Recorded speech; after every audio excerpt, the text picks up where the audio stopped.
The Wolf and the Crane. A wolf had been feasting too greedily, and a bone had stuck crosswise in his throat. He could get it neither up nor down, and of course he could not eat a thing.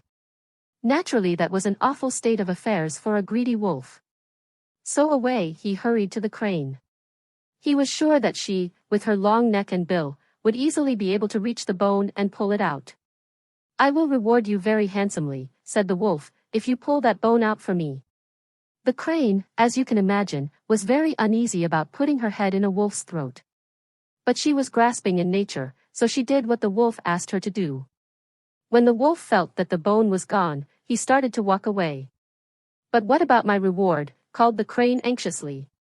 "What?" snarled the wolf, whirling around. "Haven't you got it? Isn't it enough that I let you take your head out of my mouth without snapping it off?" The moral of the story: expect no reward for serving the wicked. Thanks a lot for tuning in. Don't forget to subscribe, hit that like button, drop a comment, and share with your buddies. Catch you in the next video.